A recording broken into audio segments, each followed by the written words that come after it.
Deputado Reginaldo Lopes, mais uma vez, muito obrigado por ter aceitado o nosso convite e poder estar aqui com a gente no Café PT. Obrigado, Anderson, pelo convite. Deputado, o debate, sobre o fim da escala 6x1 está em que fase, no Congresso? Para a gente poder entender, inclusive recentemente, agora no mês de dezembro, essa matéria passou na CCJ do Senado e que aprovou essa matéria. Agora, o que a gente pode esperar realmente? Primeiro, Anderson, eu tenho dito e acredito que só com o fim da escala 6x1 que realmente os trabalhadores e trabalhadoras brasileiros e brasileiras vão se inserir no século XXI. Porque a escala 6x1 ela se tornou a escravidão moderna desse século. Então nós precisamos colocar um fim na escala 6x1 para colocar um fim nessa escravidão moderna. Esse é o desafio. Nós temos várias iniciativas, tanto na Câmara dos Deputados como no Senado. Durante esse ano, o Senado apreciou na CCJ a PEC do senador Paim, que foi relatada pelo senador Rogério Carvalho, que é do nosso partido.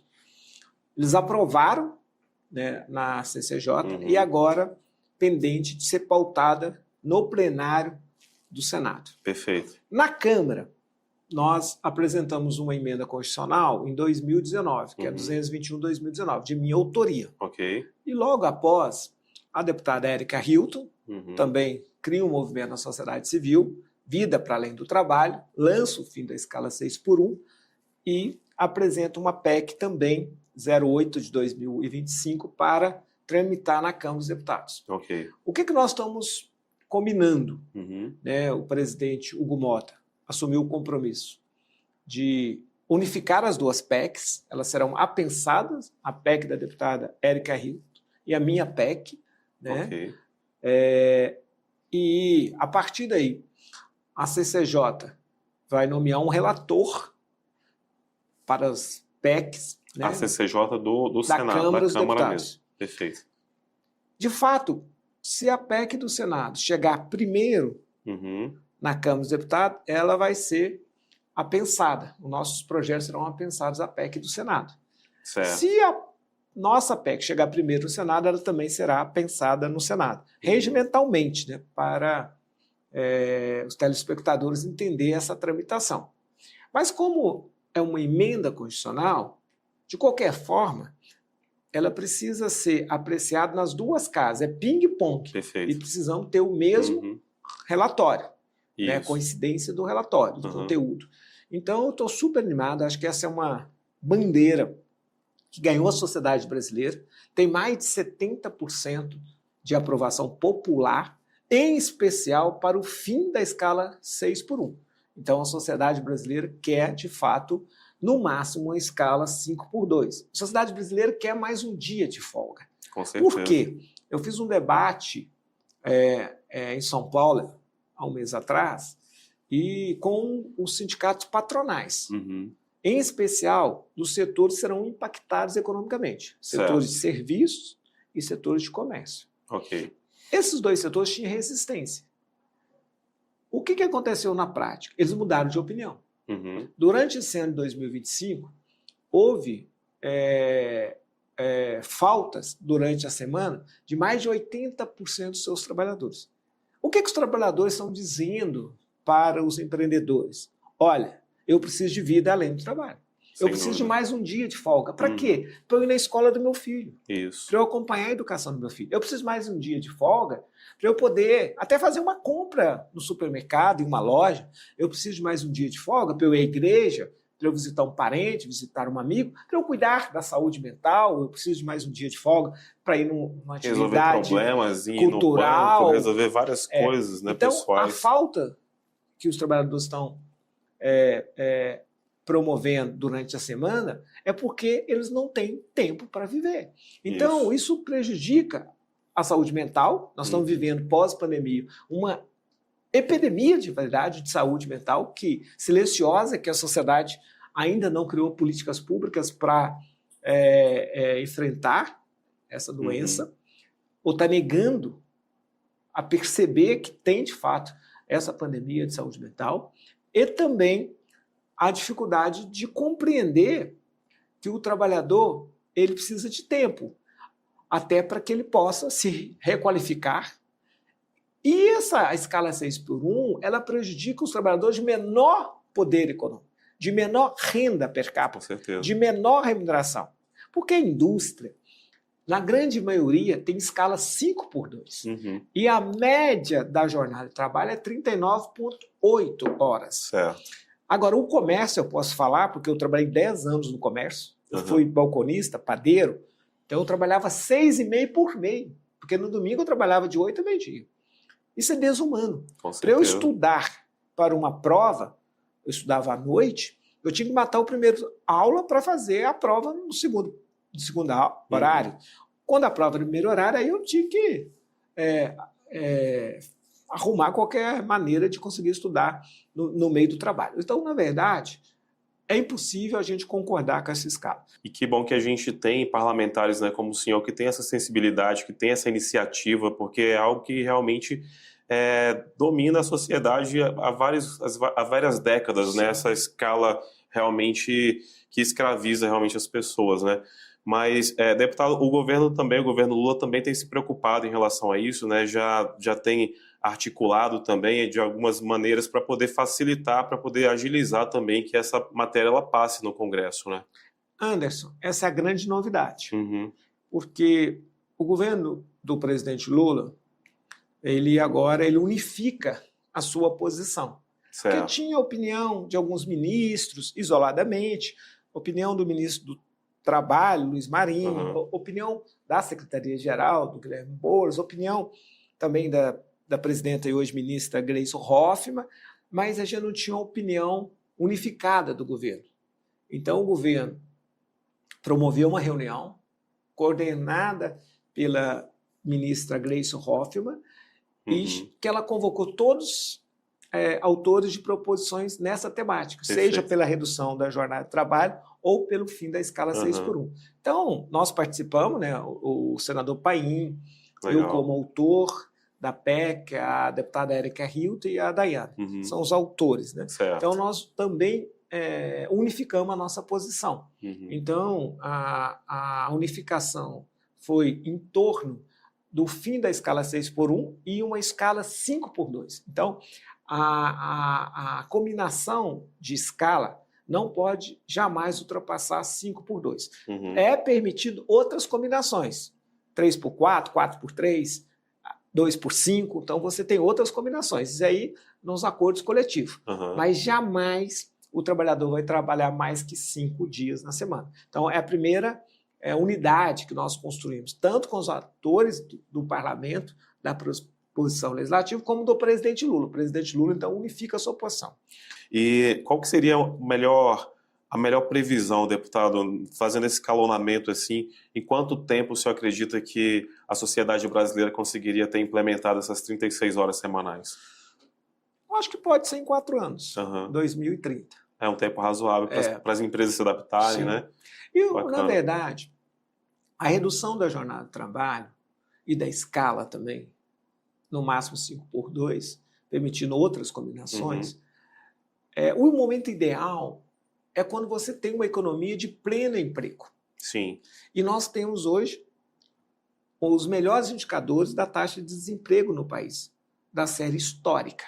Exato. E, ao mesmo tempo, você tem quase pleno emprego, já está considerado pleno emprego, nós temos também 14 milhões de trabalhadores e trabalhadoras na informalidade. Isso. Quando a gente proíbe a escala 6x1, automaticamente nós vamos ampliar a formalização do mundo do trabalho.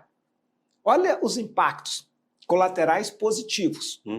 Primeiro, o setor produtivo vai ganhar mais porque vai ter aumento de produtividade. Exatamente. E vai ter um trabalhador com mais saúde mental, muito mais descansado, muito mais feliz. Segundo, as contas públicas. Porque a formalização e a diminuição da informalidade resolve o problema previdenciário. Reequilibra as contas. Isso. Né? Porque nós já temos o maior número de trabalhadores formais da história do Brasil. O governo Lula está batendo vários recordes e esse é um outro, com 40 milhões de trabalhadores com carteira assinada. Mas é possível ampliar um pouco mais, a partir do momento que o fim da escala 6 por 1, ela obriga, né, uma formalização, no mínimo aí com mais 15%. Né, porque se você trabalha 6 dias e diminui para 5, você tem aí uma redução em torno aí de 7 dia, né, dá 15%, aproximadamente 14%, 13%. Então, isso é positivo também do ponto de vista dos reequilíbrios, né, das contas públicas a partir da diminuição do déficit previdenciário. E é fundamental para o trabalhador. Ele passa a ter direitos previdenciários, direito também a acesso à saúde, né? Ele tem seguro-saúde e tem direito previdenciário, que isso é fundamental para o futuro desse trabalhador numa sociedade que envelhece. Nós temos aí uma população que caminha aí para ter 30% da população acima de 60 anos. Então, garantir também o direito previdenciário é fundamental. Com certeza. E, deputado, como o senhor tem observado, né, em relação aos setores da economia que mais resistem a essa medida, né, essa mudança? Como o senhor tem observado isso? Então, eu diria que são os setores do comércio e de serviços. Perfeito. Agora, esses setores, os impactos é muito pequeno. Mesmo que tivesse impacto, você não aluga um carro, se você está em Montes Claros, você aluga em Montes Claros. Você não vai alugar lá em Buenos Aires. Exato. Se você também está numa cidade, você vai para um hotel, ou para um comércio, ou para um restaurante, é naquele local. Então, é diluído esses impactos, até porque tem uma transição. Então, é super positivo. E o setor de serviço e comércio vai ganhar e vai receber um trabalhador muito mais descansado, muito mais produtivo, muito mais feliz. Então, eu diria que nós estamos estudando esses impactos, talvez algum ganho do ponto de vista de alíquota previdenciária para a pequena empresa, mas, no geral, não prejudica o setor de comércio. Do ponto de vista da indústria, praticamente aí, mais de 90% dos trabalhadores na indústria já tem escala 5x2. Perfeito. E a média da jornada é 39,8 horas. Nós estamos falando em 40 a primeira redução. Então, sem impacto. Talvez uma combinação outra ali, depende do tipo da indústria, que trabalha todos os dias ou que trabalha 6 dias, talvez seja necessário, então, ele ampliar o número de trabalhadores para combinar a grade, né, da nova escala de trabalho. Mas impacto muito pequeno. É bom lembrar que a indústria ela vai ser beneficiada pela reforma tributária, há uma redução de 8% a 20%, depende do valor agregado dessa indústria. Quanto mais etapas de produção ela tiver, mais desonerada ela vai ser a partir de 2027 com a reforma tributária. Né? Porque não teremos imposto sobre imposto. O imposto será de valor agregado. Então, se tiver várias etapas de produção, ela vai ser muito desonerada.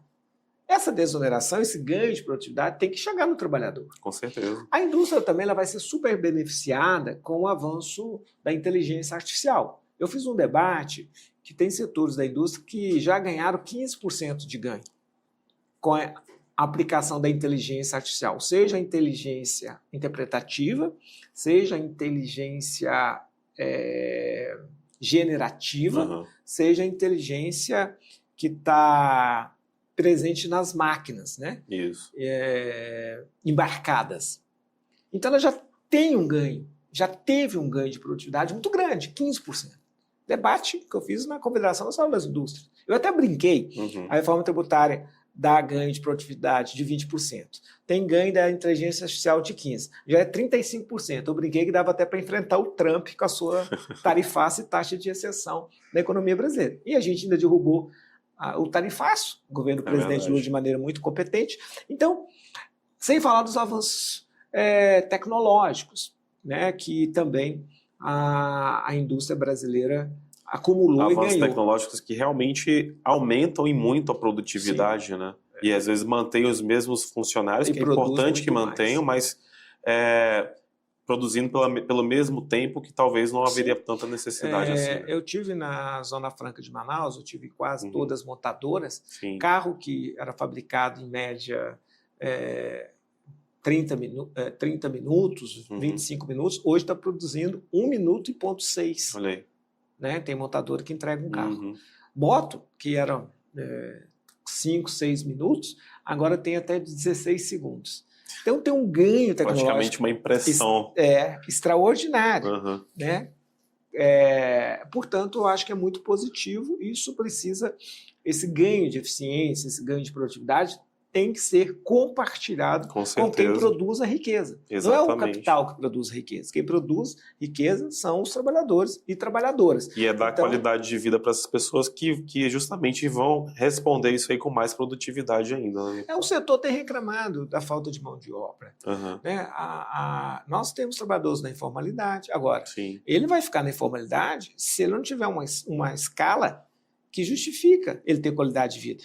Ele prefere vender tempo livre. Esse movimento da desocupação é um movimento mundial contra escala 6x1. Então, você tem países que têm escala 4x3, empresas que no Brasil já estão implementando a escala 4x3, que os resultados são extraordinários. Então, nós estamos propondo uma escala 5x2 como primeira etapa. E todos os estudos apontam que no ápice, no auge da inteligência artificial, ninguém precisa trabalhar mais que 4 dias na semana e uma jornada de 24 horas, de 6 horas por dia. Que terá, só assim, teremos emprego para toda a sociedade brasileira, toda a sociedade mundial. Sem dúvida. Então, nós vamos modernizar. É nessa perspectiva. Senão, fica difícil encontrar mão de obra. Ou seja, se não tiver ganho de renda, se a gente não aumentar a renda per capita das pessoas. E o Brasil tem uma renda per capita menor que a China, que tem 1,5 bilhão de pessoas. O Brasil tem 200 milhões. Então o Brasil tem esse desafio de colocar mais dinheiro no bolso das pessoas. Das pessoas de menor poder econômico em especial. Que são os que gastam 100% na economia. Porque os super ricos, eles colocam no sistema financeiro especulativo. Então nós precisamos aumentar. Então tudo isso faz parte... Eu diria que o fim da escala 5x1 é também... O fim da escala 6x1 é, de fato, mais uma política econômica para incentivar esse aumento de renda, esse aumento de produtividade e qualidade para o trabalhador. E, deputado, só para ficar muito claro realmente para quem está nos assistindo, a ideia do fim da escala 6x1 é realmente... manter o mesmo salário, né, para que as pessoas não tenham nenhuma redução de fim de salário, ou seja, se algum dono de uma empresa chegar querendo oferecer, tudo bem, você reduz a jornada de trabalho, mas a gente vai dar um jeitinho aqui de diminuir também o seu salário. Isso aí não pode acontecer, né? Só para ficar muito claro. Sem redução de salário. Sem redução de salário. O fim da escala é 6x1 e a redução da jornada é sem redução de salário. E importante também... O que o trabalhador precisa é mais renda. Isso. Qual que é o grau de insatisfação do trabalhador? É que ele tem uma renda per capita pequena, então ele fica insatisfeito. Eu costumo brincar, mas é verdade, sobra mês no final do salário. Então, o grande desafio da economia brasileira para ser sustentável o modelo econômico é aumentar a renda per capita. Na economia a gente chama de armadilha da renda média per capita pequena. Nós temos que superar isso. Então, nós temos que produzir mais com valor agregado, produzir mais riqueza e um modelo distributivo que essa riqueza chega no bolso das pessoas de menor poder econômico. Aí, sim, é uma sociedade com plena felicidade, né? Aumentar o grau de felicidade da sociedade brasileira. Um outro grande avanço também, né, que norteia os trabalhadores, que a gente está esperando agora para 2026, além do fim da escala 6x1, é também a questão da tarifa zero, que também está em pauta aí, né? Está sendo discutido também no Congresso e é também um grande avanço para os trabalhadores, né, deputado? Havendo essa possibilidade aí também da tarifa zero, quem mais vai ganhar com isso é o trabalhador, né? Então, faz parte de um pacote moderno dos direitos dos trabalhadores e trabalhadoras. Eu diria que são 4 direitos fundamentais. Ou seja, nós precisamos garantir emprego de qualidade, escala, que não seja análogo ao trabalho escravo. Isso. Segundo, nós precisamos ter um sistema tributário que quem ganha mais, paga mais. Quem ganha menos, paga menos. Nós fizemos uma reforma sobre consumo, criamos cashback, vamos devolver dinheiro para as pessoas de menor poder econômico, né? Devolução personalizada dos impostos, mas também fizemos a isenção até R$5.000. aumentar a renda disponível. Eles precisam ter mais renda. Então, a isenção até R$5.000 é o 14º salário que nós estamos criando para o trabalhador. O cashback é quase um Bolsa Família para o trabalhador. A questão de alimentos, segurança, né, da alimentação, alimentos mais baratos, aumentar a produtividade de alimentos para a gente diminuir o preço, e teve agora uma queda, menos de 3% de inflação dos alimentos. O presidente Lula conseguiu controlar a inflação de alimentos. Você tem também a questão da moradia. Então, o governo retomou o programa de moradia popular, também liberou crédito, muito crescimento na construção civil, métodos construtivos mais inovadores, com menor custo. Então é isso. E tarifa zero, transporte. O direito de ir e vir para todas as pessoas. Porque mesmo quem tem vale transporte, e o final de semana ele não tem vida? Ele não pode ocupar as praças, as ruas, ir à igreja, ir no culto, né, visitar um parente, sair para, né, paquerar, namorar. Afinal de contas, foi ele que fomentou aquele transporte durante toda a semana. Né? E o modelo está falido. O tal modelo está falido. Todos os municípios estão subsidiando. Mais da metade. Isso. Então chegou a hora da gente criar um sistema único de mobilidade urbana e dentro do sistema criar tarifa zero. Então nós estamos defendendo a reforma tributária. Eu terei a CID, que é a Contribuição de Intervenção do Domínio Econômico dos Combustíveis Fósseis. Certo. Essa CID dá para arrecadar uns 50 bilhões. Só tem que pertence à União 71%, aos estados e municípios 29%. É colocar esse recurso tudo num fundo para subsidiar a tarifa zero. Perfeito. Também tem a ideia do Vale Transporte. Isso. O Vale Transporte dá uns 25 a 30 bi.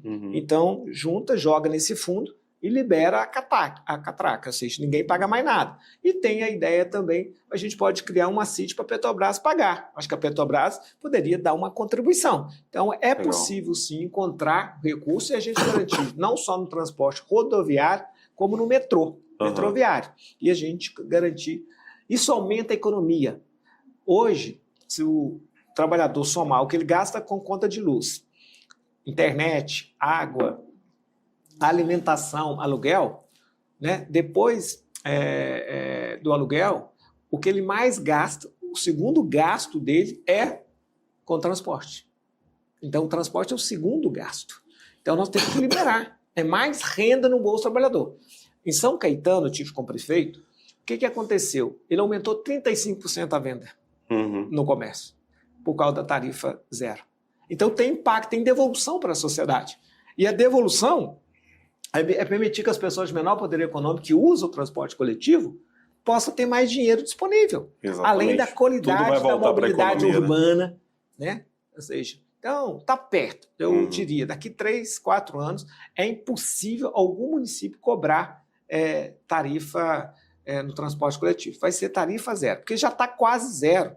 Isso. Assim, onde é que está zero? Na prática... Eu estou dizendo que os 2.702 municípios que têm transporte coletivo, no 100% está subsidiando. Ou seja, tirando ISS, tirando os impostos, ou dando dinheiro na veia, ou comprando ônibus através do Refrota, que é um programa do BNDES também, que pode entrar na política de financiamento para trocar os ônibus, dar sustentabilidade, economia verde, fazer os ônibus elétricos. Então, o município licitaria só o operador. E o fundo ia subsidiar. Agora, a União tem que participar. Né? Nós temos que fazer um novo modelo, porque os municípios não têm renda para garantir 100% desse subsídio. Então, nós temos que participar. Né? A União tem que entrar. E o presidente Lula determinou esse estudo para buscar, junto com o Ministério da Fazenda, compor esse fundo, esses recursos, para garantir ao povo brasileiro o direito de ir e vir. Agora, deputado, com a sua experiência, né, e com esse congresso que a gente está tendo aqui, qual a expectativa do senhor que essas pautas que são tão importantes para o povo brasileiro realmente passem agora em 2026, por exemplo? Povo na rua, manifestações. Precisa, né? É bom, é importante. Né? O governo Lula tem uma proposta para o país, mas é importante. É igual quando o cantor fala, agora é com vocês. Se o povo não cantar, o cantor fica meio desmoralizado. Né? Então é importante que a sociedade possa participar desse debate. E ela tem demonstrado. A sociedade tem participado, ido às ruas e manifestado o fim da escala 6x1, o imposto de renda, a isenção, a tarifa zero. Então esses são os temas. Né? Mais moradia digna, alimentação com preço menor. Então, é a parte do processo. Eu acho que esses temas são os temas mais importantes para a economia brasileira. E que o presidente Lula abraçou todos esses temas. Com certeza. E que a gente vai agora, nesse ano de 26, continuar avançando, dialogando com o Congresso Nacional. Com mais manifestações populares, eu tenho certeza que nós vamos conseguir aprovar esses projetos. É o que a e gente tem a eleição espera, também. né? Esses temas também serão frutos de um amplo debate eleitoral. E que o nosso partido tem demonstrado que tem compromisso com esses temas. Como nós assumimos o compromisso da redução da isenção do imposto de renda até R$5.000 e cumprimos, nós temos autoridades para dizer, vamos garantir tarifa zero. O direito de ir e vir será um direito humano, um direito sagrado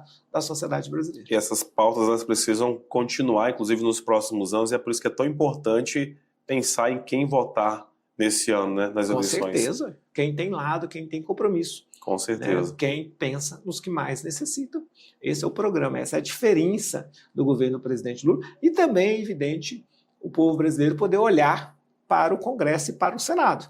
É importante que esse projeto do Executivo do presidente Lula tenha base de sustentação na Câmara dos Deputados e no Senado.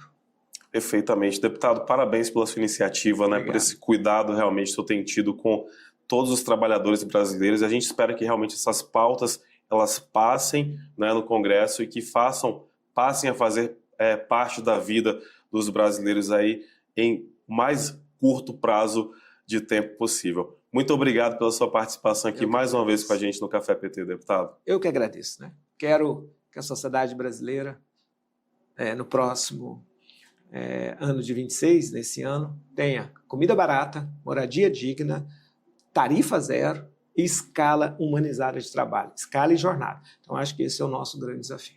Perfeitamente. Vamos aguardar e torcer por isso.